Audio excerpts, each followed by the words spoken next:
Assalamu alaikum, guys. It's Zunaid. I hope you guys are well. It's about 11 o'clock at night. My newly born is gone to bed for, I think, 3 hours. And then we got to be up with the wife. So I thought I'll just drop this line. Wanted to quickly talk about Amabhungane. I saw the crazy article again from Sam and his team. Completely ridiculous. They allege that I've been involved in a plot to have them arrested. It's bollocks. It's rubbish. I don't do things like that. I play fair. I don't play like they do. However, I just want to state that I've never laid a complaint against them at the police. I've never laid a charge against them. I think they're just very anxious about the fact that perhaps they've done something wrong themselves, and they're a bit on high alert because they think that the possible proceedings that are being held against by the police against Clinton Fanika, who used to work for me, who stole information, may overflow to them. And they say that because at the time when they were in possession of the so-called Moti files, and by the way, they published these files, there's nothing incriminating me in there, and there's nothing that's been done that's incorrect. And there's no evidence to suggest that I've done any form of state capture or unduly influenced anybody in South Africa, or for that matter, Zimbabwe. They've been unable to prove that I received any benefit at all insofar as Zimbabwe is concerned. I don't operate in South Africa with any government institutions or SOEs. I haven't been cited in any commissions of inquiry, including the Zondo Commission. I've never been involved in state tenders or supplying any equipment otherwise to government. So I'm quite clean insofar as that's concerned. But Sam has got a narrative, and I understand that it may be financed by somebody. I don't know who it is. And obviously, his stories get unilaterally reprinted by News 24. The relationship obviously is an old boys club. I do believe that apart from them talking about state capture, they're taking away from the real facts. When you talk about theft, it's an ongoing crime. You steal something from somebody, you pass it over to someone else, they're as responsible as you are. We informed them not to use stolen material and to return it. The attorneys wrote back, and they said they're not in possession of any of the stuff.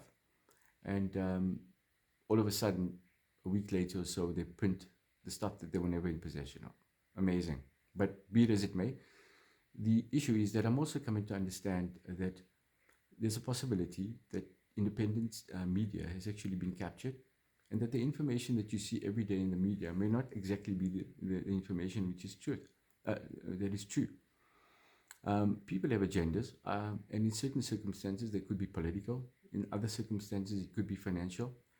However, if you seem to have an enemy that knows Sam Saul or other editors that he works with, they could possibly create a narrative around you. And I think in my case, that's a real risk that I do face.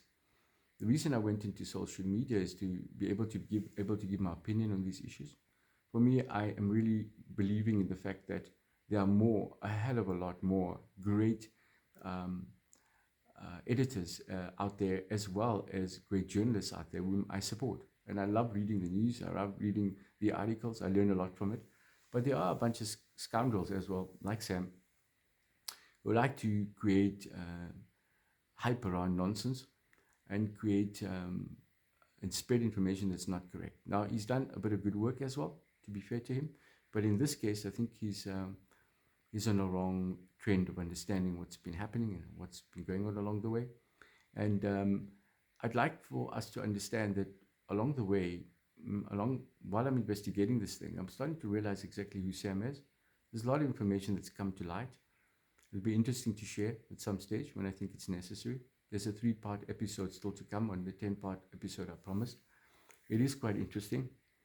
I'm sure some of the people like Sam would like to see what we do know about them. I'm a bit upset that News 24 works with him, because if they worked with him with some objectivity, they'd be speaking to us about our opinions, etc. But recently, Adrian wrote me a letter that was rather aggressive and rather emotional around his relationship with Sam. He purely said it's a relationship that's professional, couldn't explain any of the financial and underlying matrices behind it. And I just left it. I don't want to argue any further. I just want to state for the record, guys, that I had nothing to do with filing a complaint against Amabhungane or its people. I think there's misinformation to them. I think that they became quite nervous because perhaps they've done something wrong.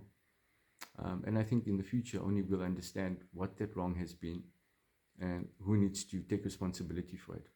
So they do know that they used information, from my opinion, that was stolen. And as I mentioned previously, theft is an ongoing crime.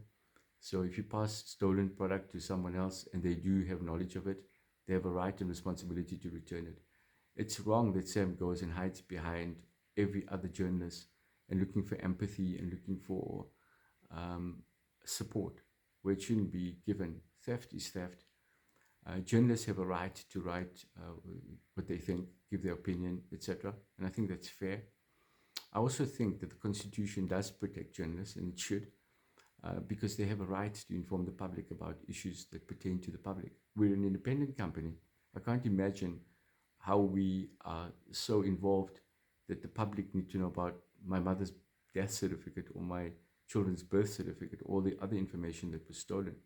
However, having said that, I do think that the public also have the right to know that there are certain people like Sam and a few others that push narratives, in my opinion, based on support, financial support and other support, from what I can gather, that creates innuendos in the market that can create damaging effect in businesses.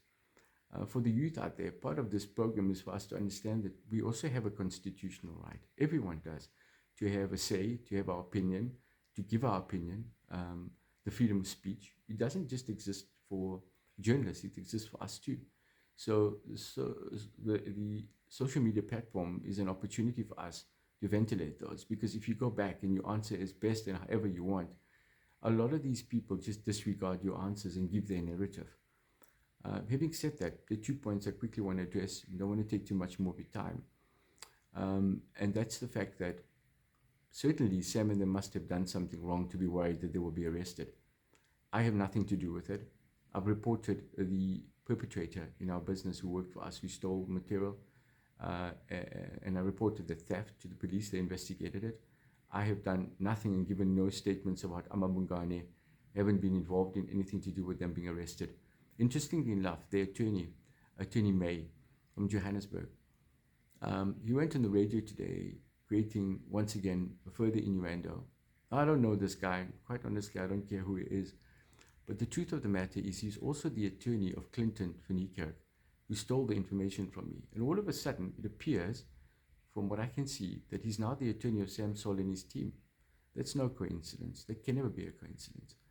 Be it as it may, listen, there's lots of great things we're about to do. I don't want to dwell on this issue. It's, by the way, it's a game they want to play. We go along and play this game. No issue. I think what's more important for us to focus on business, put our time and effort into making money. And I just want to end this off by saying something very important. That throughout my career, I've been guided by one principle, the principle of cash flow and how to look after that cash flow. And coming along in these few clippings that will go ahead, I want to talk really about cash flow and how that affects a business, how that can keep you going and striving towards your goal, and how you need to protect that very carefully.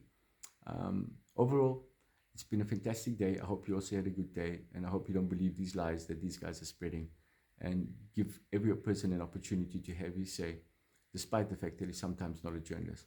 Take care. Salam. Good night.